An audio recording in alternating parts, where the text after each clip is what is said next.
தமிழஜி take it easy with Balaji. Saguni படத்தோட விளம்பரத்துல அனுஷ்கா ஆண்ட்ரியாலாம் காமிக்கிறாங்க. அவங்க ஹீரோயின் மூஞ்சி அவங்களுக்கே பார்க்க முடியல பொழுது. லேடிஸ் அண்ட் ஜென்டில்மேன், சட்ட சாயங்காலத்தில் நீங்கள் பென்றா இருக்கிறது 92.7 பிக் எஃப்எம்ல take it easy with me Balaji.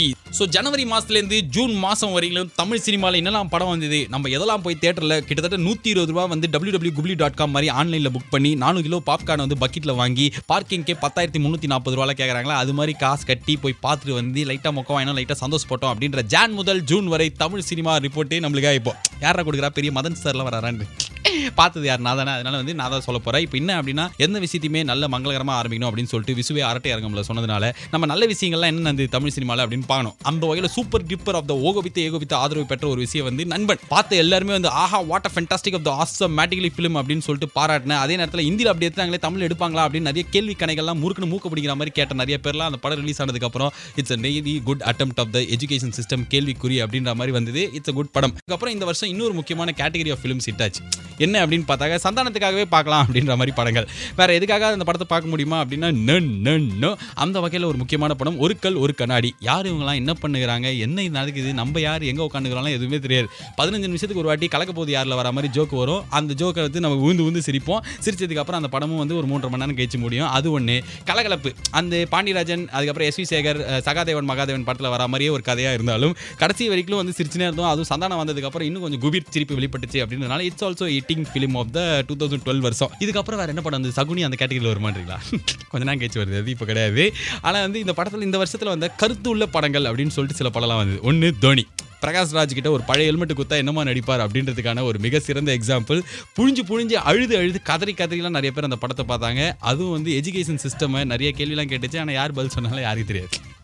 அந்த தோனி படம் இருந்தது. வழக்கியன் அப்படின்னு சொல்லிட்டு ஒரு படம் வந்து கிட்டத்தட்ட 8324 டேரக்டர்ஸ், தெலுங்கு டேரக்டர்ஸ்லாம் பாராட்டுற அளவுக்கு அந்த படத்தை வந்து ரொம்ப லோ பட்ஜெட்டில் பயங்கரமாக பாராட்டி அந்த படமும் வந்து நல்ல கருத்துள்ள படம் அப்படின்ற மாதிரி ஒத்துக்கிற விஷயமா இருந்தது. இதை தவிர்த்து வந்து என்ன படம் வந்து பஞ்சுமிட்டாய் அம்புலி 3D அப்படின்ற படத்தை நான் ரொம்ப என்ஜாய் பண்ணி பார்த்தேன். எதுக்காக அப்படின்னா அதில் 2 காமெடி. ஒன்று 3D வந்து மூக்கிலேயே வந்து நீ அப்படின்ற மாதிரி ஐஸ்கிரீம்லாம் வரும்ல, அது ஒரு காரணம். ரெண்டாவது வந்து அந்த படத்தில் நடிச்சவங்கலாம் எப்படி நடிச்சாங்க அப்படின்னு பார்க்கும்போதே உங்களுக்கு சிரிப்பு வரும். அம்புலியே அழகாக இருக்குது திடீர்னு அந்த ஹீரோ பக்கத்தில் வந்து அது மாதிரி ஒரு படம் எடுத்த காரணத்தினால அந்த படம் நிஜமாலே குழந்தைங்களுக்கு பெரியவங்க எல்லாருக்குமே அந்த 3D எஃபெக்ட்லாம் பிடிக்கிற மாதிரி, அதே நேரத்தில் ஒரு த்ரில்லிங் ஃபீலிங்லாம் கொடுத்து, அதே நேரத்தில் பாஸ்கிய காலேஜ் ஸ்டூடெண்ட்டாக போட்டது, அது புரட்சிகரமான ஒரு இளைஞராக அந்த நண்டு அப்படிங்கிற அவரை போட்டது எல்லாம் வந்து பார்க்கறதுக்கு ரொம்ப நகைச்சுவையோடு இருந்தது. அது வந்து it's really good attempt of the funny movie, but it's a nice movie. அதுக்கப்புறம் நாங்கள் ஓடணும்னு சொன்ன நிறைய படமும் இந்த வருஷம் ஓடுது. எந்த நாங்கள் ஓடணும்னு சொன்னால் அவங்களே வந்து சூப்பர் ஹிட்னு சொல்லிப்பாங்க. அந்த மாதிரி வந்த சில படங்கள் பார்த்தீங்கன்னா வந்து முப்பொழுதும் உன் கற்பனைகள். இந்த படத்தில் வந்து என்ன அப்படின்னா வந்து ஃபர்ஸ்ட் டே இன்று முதல் 1வது நாள்லேருந்து 100வது நாள் வரைக்கும் எவ்வளோ செலவு பண்ணாங்களோ அந்த செலவு ₹1 கூட கம்மி பண்ணாமல் டெய்லி எல்லா பேப்பர்லையும் ஆட் வந்து 97வது நாள் ஆட் பார்க்கும்போது எங்கள் ஏரியாவில் ஒருத்தருக்கு ஹார்ட் அட்டாக் அப்படி இழுத்துக்கினார் அப்படியே.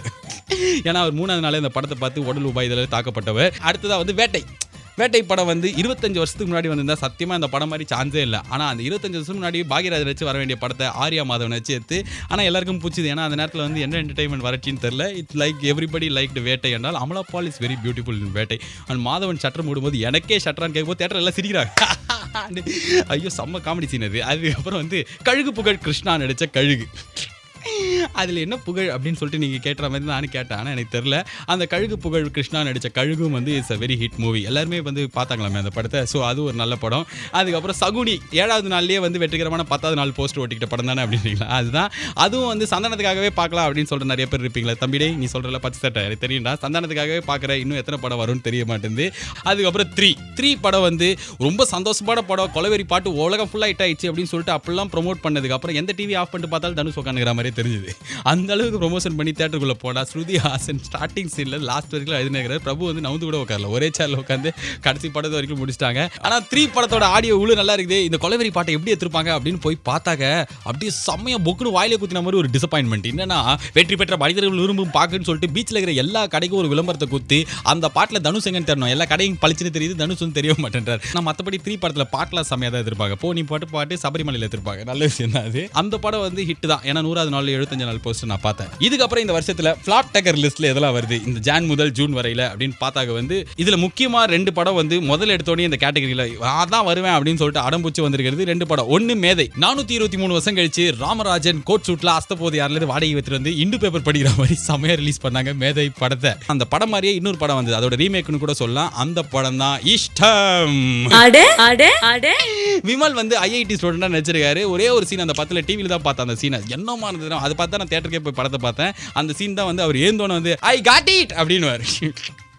ஐஐடியில் பச்சு ஐடி கம்பெனியில் 50 லட்ச ரூபா சம்பளம் வாங்குற அளவுக்கு ஒரு கேரக்டரில் எப்படி அவங்க விமலை போட்டாங்க அப்படின்றது வந்து அந்த ப்ரொடியூசர் தான் ஃபர்ஸ்ட் டேரக்டர் அப்படியே ஊந்து குபீர் சிரிப்பு. அதுலேயும் நிறைய டைலாக்லாம் இருக்கு. ஐ டோன்ட் நாட் திஸ் அப்படின்றார். பார்த்தா அது நீட் திஸ்.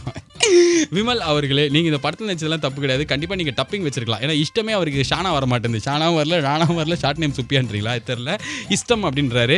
ஸோ விமல் வந்து ஐஐடி ஸ்டூடெண்ட்டாக ஐடி வாலிபராக நடித்த அந்த படமும் மேதையும் ஆல்மோஸ்ட் சிமிலர் தான். Ramarajan, Vimal, coat suit, foreign country, location, you can compare this. So flop டக்கர் லிஸ்ட்டில் முதல் வர 2 படம் அது. ஐயோ, விமல் நடிச்ச இன்னொரு ஃபிலிமும் இதில் ஃபீச்சர் ஆகிறதுக்கு நான் வருவேன் அப்படின்னு. ஏன்னா நம்மள யாருமே அதோட போஸ்டர் கூட பார்க்கல அப்படின்றனால அதை நம்ம ஓரமாக வச்சிட்டோம். மாட்டுத்தாவணின்ற படம் முடிஞ்சா டிவிடி கச்சா பாருங்க. அதுக்கே நீங்கள் பர்மா வரைக்கும் போக வேண்டியிருக்கும்.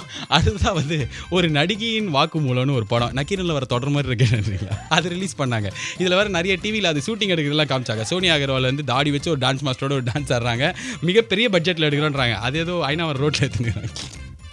அந்த படத்தை தியேட்டரில் போய் பார்த்தாங்க என்ன ஆகுது அப்படின்னா வந்து ஒரு நடிகையின் வாக்கு மூலம் கிட்டத்தட்ட 1963 வந்திருந்தா கூட 4 நாள் ஓடி இருக்கிறது பெரிய டவுட். இப்போ ரிலீஸ் பண்ணிருக்காங்க. சோனியா அகர்வால் நடிச்ச நடிகையின் வாக்கு மூலத்தை பற்றி இதுக்கு மேலே பேசினா கரண்ட் வேஸ்ட் அப்படின்றதுனால நம்ம அடுத்த கட்டத்துக்கு போகிறோம். அரவான் இந்த படத்தை நான் எப்படி மறந்தேனே தெரியல. சத்தியமாக இந்த படத்துக்கு 22ஆம் தேதி புக் பண்ணி போனேன்னு வச்சுக்கோங்களேன். திரும்பி வரும்போது பார்த்தா மாதம் பிறந்துச்சு, பொது மாதம் 1ஆம் தேதி சம்பளம் வரலன்றாங்க. கிட்டத்தட்ட 8 நாள் போகக்கூடிய அளவுக்கு வரலாற்று ஆராய்ச்சி மிக்க ஒரு படம். ட்ரெய்லராக பார்க்கும்போது படம் நிஜமாலே ரொம்ப நல்லா இருந்தது. ஆனால் மொத்த படமாக பார்க்கும்போது செல்லம்மா சீரியலே சீக்கிரம் முடிஞ்சிட போகுது. அரவான் முடிக்க மாட்டேங்குது. அதுக்கப்புறம் அரவான் முடிஞ்சிச்சு. அதுக்கப்புறம் முடிஞ்சிச்சு அரவான்றீங்களா, கரெக்ட், அது முடிஞ்சிச்சு. தமிழ் படத்தில் இப்போ ஒரு பெரிய ட்ரெண்ட். எல்லா டேரக்டரும் நல்ல சம ஃப்ரெண்ட்ஸாக இருக்கிறது பாராட்டக்கூடிய விஷயம் தான். அவங்களும் வக்கீல்கள் அசோசியேட் மாதிரி ஆகிட்டாங்க. ஏதாவது ஒன்றா எல்லாரும் சேர்ந்து வந்து பேசுவாங்க, சேர்ந்து வந்து போராடுவாங்க. அது மாதிரி எந்த படம் ரிலீஸ் ஆனாலும் ஆஹா தமிழ் சினிமா வரலாற்றிலே 97 வருஷத்துல இதான் அப்படின்ற மாதிரியும், இல்லை சினிமா யூனிவர்சிட்டியிலே நான் ஷேக்ஸ்பியரை கூட்டின்னு வரேன், அவரே இதை பற்றி பாடம் எடுக்கணுன்றதும், அவங்க ஒரு கலைஞடா நீ நடிக்கண்டா ஐ லவ் யூடா அப்படின்னு சொல்லிட்டு அவங்கள போய் கட்டுப்பிடிக்கிறது, இதெல்லாமே வந்து ஓவர் உணர்ச்சியாக இருக்குது. பார்க்கும்போது எங்களுக்கு சிரிப்பு தான் வருது. நீங்கள் கட்டிப்பிடிச்சு உணர்ச்சி நிஜமாலே ஒரு கலைஞர் தான் ஒத்துக்கிறேன், அதுக்கெல்லாம் எந்த டவுட்டும் கிடையாது. ஆனால் நீங்கள் இவ்வளோலாம் சொல்லி நாங்கள் போய் படம் பார்க்கும்போது நீங்கள் எதுவுமே சொல்லாமல் வந்து பார்த்துருந்தா கூட நல்லா இருந்திருக்கும். இவ்வளோ சொன்னாங்களே அப்படின்ற மாதிரி யோசிக்கிற மாதிரி ஆயிடுது. ஆனால் ராட்னம் படம் விண்ணை தாண்டி வரும். அந்த கம்பேரிசன் தான் நான் ரொம்ப அன்கம்ஃபர்டபுளாக ஃபீல் பண்ணுறேன். நீங்கள் ராட்னம் பார்த்தீங்களா, பீச்சில் கூட பார்த்ததுலன்றாதீங்க. அந்த படத்துக்கு அப்புறம் ராட்னம் முடிஞ்சிச்சு. அதுக்கப்புறம் வேறு என்ன, மனம் கொத்தி பறவை அப்படின்ற ஒரு படம். இட்ஸ் வெரி வாட் ஐ சே. சிவகார்த்திகேயன் எனக்கு ரொம்ப பிடிக்கும். அவர் நடிச்ச இந்த 3 படத்தில் காமெடிலாம் நல்லா தான் வந்திருக்கும். அதுக்காக இதுவும் வந்து 1922 வந்திருக்க வேண்டிய படம். தியாகராஜ பாகவதர் தான் ஹீரோவாக நடிச்சிருக்கணும். இந்த படத்தில் பாட்டெலாம் வந்து இமான் என்ன பண்ணிட்டார், பெருசாக ஸ்டைல்லாம் பண்ணிக்கலாம். அப்படியே மைனா 10லேருந்து ஒரு 4 பாட்டு இருந்தாங்க. இந்த பாட்டு லிரிக்ஸ் சொல்லி பூசா எழுதி கொடுங்கன்ட்டு என்ன சொல்ல மைனா மைனா மேட் இன் சைனா மாதிரியா இருக்கும். அப்புறம் ஜிங் சிக்கா பாட்டு இங்கே டிங் டிக்கான் இருக்கும். நல்ல சேஞ்சில் நல்ல கிரியேட்டிவிட்டி. ஸோ அந்த படத்தோட ஆல்பமும் சூப்பர் ஹிட், படமும் சூப்பர் ஹிட். இதில் இன்னொரு கேட்டகரி ஆஃப் ஃபிலிம்ஸ் தான் அடுத்து நம்ம பார்க்க போகிறோம். ஜான் முதல் ஜூன் வரை ரிப்போர்ட்டில் என்ன அப்படின்னா வந்து தான் ஏன் வந்தோம் அப்படின்னு தனக்கே தெரியாத ஒரு கேட்டகரி. அதில் ஃபஸ்ட்டாக ஃபீச்சர் ஆகுது வந்து ஊழலா அப்படின்ற ஒரு படம். யாரா ஹீரோ அப்படின்றீங்களா, அனிதா அப்படின்றவங்க அவங்க அண்ணன் தான் ஜோதி கிருஷ்ணா. ஒரு 8 வருஷமாக ப்ரொடியூஸ் பண்ணி கிட்டத்தட்ட ஒரு 473 ஹீரோயின் அந்த படத்தில் நடிக்கிற மாதிரி ஊழலான்னு ஒரு படத்தை ரிலீஸ் பண்ணாங்க. எதுக்கு அப்படின்னு சொல்லிட்டு நீங்கள் அவங்க கிட்ட போய் கேட்டால் கூட தெரியாது. உடும்பன்னு ஒரு படம் பார்க்கும்போதே 2 நாளைக்கு சோறு வேண்டியிருக்காது. அந்த ஹீரோ வேற பைக் ரேஸ் ஓட்டிருந்தாரு. ஒழுங்காக அதை போய் ஓட்டிருந்தாலும் செகண்ட் ப்ரைஸ் கோப்பையெல்லாம் கச்சிருக்கும். அப்படியே அந்த ஷாம்பெயின் எடுத்து மூஞ்சிலே பிச்சுன்னு ஊற்றிருக்கலாம். அது இல்லாமல் அவர் உடம்புல எண்ணெய் தடி விட்டு முதுகில் அருவருப்பாக ஒரு உடும்பை ஊட விட்டு அதுக்கப்புறம் வந்து அதுக்கு ப்ரமோஷன் வேற உடும்பை கூட்டு பேசுகிறாங்க. உடும்பு பேசணும் அந்த வினு சக்கரவர்த்தி வாய்ஸில். முரட்டு காலை அப்படின்னு சொல்லிட்டு இயர் எண்டில் ஒரு படம் இப்போ இந்த பாதி வருஷத்துக்கு முன்னாடி வந்ததில்ல. எனக்கு என்னன்னா சுந்தர் சி இதுக்கப்புறம் நடிக்க மாட்டார்னா நிம்மதியாக கலகலப்பு படம் பார்த்தா திடீர்னு முரட்டு காலை என்ன இது ஆச்சரியமாயி செம்ம கடுப்பாயிட்டாரு. அவரே அதை பார்த்துட்டு நான் இனிமேல் சத்தியமாக வந்து படம் தான் எடுக்க போகிறேன். இப்போ விஷாலில் வச்சு படம் எடுத்துக்கிறாரா, வாழ்த்துக்கள் sir, great director, I really enjoy you as a director என்றால். ஸோ இந்த மாதிரி உடுமை நடிக்க விடுற மாதிரியே நிறைய புதுமையான விஷயங்கள் தமிழ் படத்தில் இந்த வருஷத்துக்கு நடந்துட்டு இருக்குது. அதில் என்னெல்லாம் பார்த்தாங்க, அதுவும் இந்த வாழ்க்கையின் படத்தில் ஒரு குரல் அப்படின்னும் போது யாரோ ட்ரெயினில் பாட்டு போகிறாங்கன்ற மாதிரியே இருக்கும். ஆனால் வந்து புதுமையாக அது மியூசிக்கே இல்லாமல் அந்த படத்தோட ஃபீல் கொடுக்குறேன்னு சொல்லிட்டு கார்த்திக் நல்ல சிங்கர், அது படம் நல்ல படம் தான். அதை கேட்கும்போது அப்படியே தாம்பரத்துலேருந்து மாம்பழம் வரைக்கும் டிக்கெட் வாங்காமல் போன மாதிரியே இருந்தது. அது ஒரு விஷயம். அடுத்ததாக புதுமையாக பண்ணது என்ன அப்படின்னா வந்து அருண் விஜய் பாரு.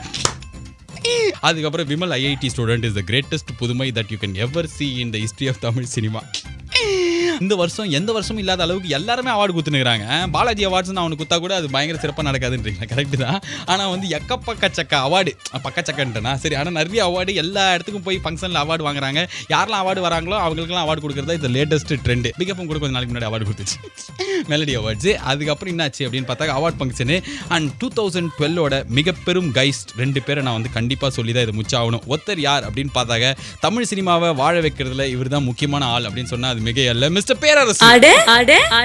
அவர் எதுவுமே பண்ணல, அவர் பாட்டு அமைதி தானே இருக்குன்றீங்களா? அவர் என்ன பண்ணார் அப்படின்னு பார்த்தா வந்து மலையாள இண்டஸ்ட்ரிக்கு போகிறதுனால நம்ம அனைவரையும் வாழ வைக்கிறதுக்கான ஒரு முடிவு எடுத்திருக்கிறார். அவர் பண்ண போகிற விஷயம் என்னன்னா, மலையாள பட இண்டஸ்ட்ரி உலகத்திலேயே அதிக பட்ஜெட்டில் 20 கோடி ரூபாய் செலவில் ஒரு படம் எடுக்க போகிறார். படத்தோட பேர் எர்ணாகுளமான்னு சத்தியமானே தெரியாது. ஆனால் மிக பெரும் பொருட்செலவில் மலையாள இண்டஸ்ட்ரியை ஸ்தம்பிக்க போகிற அளவுக்கு மிஸ்டர் பேரரசு கோயிங் தேர். அதுக்கப்புறம் வேற ரெண்டாவது மேன் யார் அப்படின்னா, எதுவுமே பண்ணாமல் எல்லாரும் அவரை பற்றியே பேசியிருந்தாங்க. நீங்கள் கண்டுபிடிச்சிருப்பீங்க. ஒருத்தர் பயங்கரமாக பீஸா கிழிக்கும் போதும் இயேசு போல பொறுமை படுறான்ற பாசா பட பாட்டு மாதிரி நீயா நானாக்கு போய் உட்காந்து தமிழக மக்களின் மனதில் நீங்காத இடம் பெற்ற power star is the leading legend of the Indian Hollywood industry அப்படின்னு சொன்னா அது மிக இல்ல. அவரோட கள்ளங்கவடவெல்லாம் சிரிப்பு பார்த்து 2 ஆன்டி கீழே விட்டாங்களா அப்படியே கோபால்னு. அதுக்கப்புறம் இதுல முக்கியமான ஒரு விஷயம், ஒரு இந்திய குடிமகனா இந்த படம்லாம் ரிலீஸ் ஆகும்போது ஒவ்வொரு வாட்டி சில படத்துக்கு வரி விலக்கு கிடைக்கிறதும் சில வேலைக்கு படத்துக்கு கிடைக்காம இருக்கிறதுனால வந்து எல்லா படத்துக்கு வரி விலக்குலாம் கேட்கறாங்க. இந்த படம் சமுதாயத்தை திருத்துற மாதிரி இருக்கிற படம், இது கொடுக்க மாட்டேன்றீங்க அப்படிலாம் கேட்கறாங்க. இது நல்ல விஷயம் தான், ஏதாவது சமுதாயத்தை திருத்துனா வரி விலக்கு கொடுக்கலாம். ஆனா அதே நேரத்தில் இவங்க என்ன பண்றாங்கன்னு லைட்டா பார்த்தாங்க, படம் ரிலீஸ் ஆகிறதுக்கு முன்னாடி இப்போ பூஜை வெளியீடுன்னு சொல்லிட்டு பூஜைக்கு முன்னாடி ஒரு ஃபங்க்ஷன் நடத்துறாங்க. எல்லாரும் வந்து பெருமையாக பாராட்டி பேசுறது. அதுக்கப்புறம் பூஜை அன்னைக்கு ஒரு ஃபங்க்ஷன், அதுல எல்லாத்தையும் பெருமையாக பாராட்டி பேசுறது. அதுக்கப்புறம் படத்தோட ஒரே ஒரு ஸ்டில் இன்னைக்கு வெளியிடுறோம்னு சொல்லிட்டு ஒன்று. அதுக்கப்புறம் ஒவ்வொரு வாட்டி ஒவ்வொரு ஃபங்க்ஷன் நடத்தி ஒவ்வொரு ஸ்டில்லாம் வெளியிடு. 10 செகண்டுக்கு ஒரு டீசர் வெளியிடுறாங்க, அதுக்கு ஒரு ஃபங்க்ஷன். அதுக்கப்புறம் 1 நிமிஷம் டீசர், 5 நிமிஷம் டீசர், ட்ரெய்லர் வெளியீடு, ஒரே ஒரு பாட்டு வெளியீடு, அந்த பாட்டில் ஒரு வரி வெளியீடுன்னு சொல்லிட்டு கிட்டத்தட்ட 473 ஃபங்க்ஷன் நடத்தி அதுக்கப்புறம் ஒரு படம் ரிலீஸ் பண்றாங்களே. இவ்வளவு ஃபங்க்ஷனுக்கு காசு எங்க போயிடுது? எங்க ஆஃபீஸில் எனக்கு வரி விலை கிடையாது, உங்க ஆஃபீஸில் உங்களுக்கு இருக்குது, அதெல்லாம் கிடையாது. வேலை செய்யறோம், நம்மளும் வரி கட்டுறோம்ல, அந்த ஒரு ஆதங்கத்தில் தான். நீங்கள் வந்து வரி விலை கேளுங்க, ஆனால் இந்த மாதிரி ஃபங்க்ஷன்லாம் நடத்தாமல் கேட்டிங்கன்னா நாங்கள் வந்து திருப்தி ஆகும். எதுக்கு எத்தாலும் எங்கள் வீட்டிலே வருஷத்துக்கு ஒரு ஃபங்க்ஷன் தான் நடக்கும். யாரும் ஹாப்பி பர்த்டே, அதுவும் என்னன்னா 2 கிஃப்ட் கேக் யாராவது ஃப்ரெண்டே வாங்கி வந்து சர்ப்ரைஸ் அப்படின்னு சொல்லிட்டு மூஞ்சில் ஹாப்பி போயிடுவாங்க. ஸோ இவ்வளோ ஃபங்க்ஷன் நடத்தி படம் ரிலீஸ், இது வந்து ஒரு முக்கியமான விஷயம். ஸோ 2012ஆம் வருஷம் முதல் 6 மாதத்தில் தமிழ் சினிமாவில் இவ்வளோ நிகழ்வுகள் வந்துட்டு இருக்குது. ஆனால் 2012ஓட செகண்ட் ஹாஃப் செம்ம இன்ட்ரெஸ்டிங், ஏகோபித்தமாக இருக்கும் போல. இது சூப்பர் ஸ்டாரோட கோச்சடையான் வரப்போகுது. அதுக்கப்புறம் நம்ம உலக நாயகன் கமலஹாசனோட விஸ்வரூபம், துப்பாக்கி இளைய தளபதி விஜயோடது, அதுவும் ஏஆர் முருகதாஸ் கூட, அப்புறம் most stylish of the film of the Thala Ajith, பில்லா 2 எல்லாம் வரப்போறதுனால வந்து சந்தாசமா நம்ம நிறைய பக்கெட்டா வாங்கி பார்க்கலாம் போல. நீங்க கேட்டுக்கிறது நான் கேட்டுக்கிறது take it easy with me Balaji. மறுபடியும் நான் சல்மான் கான் பத்தி யோசிச்சுக்கிறேன். எந்த படத்தை அவர் இதுல ரீமேக் பண்ணுவார்? ஒரு நடிகையின் வாக்குமூலத்தில் நடிகை நடிக்க முடியாது அவரால், அதனால அது கிடையாது. உடுமன் படத்தை விட அவர் ரீமேக் பண்ணலாம். ஏன்னா வந்து அவர் உடுமா தான் நடிப்பேன்னு சொன்னாலும் பாடி கரெக்டாக இருக்குல்ல, அவர் பாடி அப்படியே சட்டையை இல்லாமல் உடும்பு சட்டையாக போட்டுக்கோங்க. நீ கேட்டுக்கிறது நான் கேட்டுக்கல சொல்லிட்டு அப்போ தொடர்ந்து பழைய சொல்லல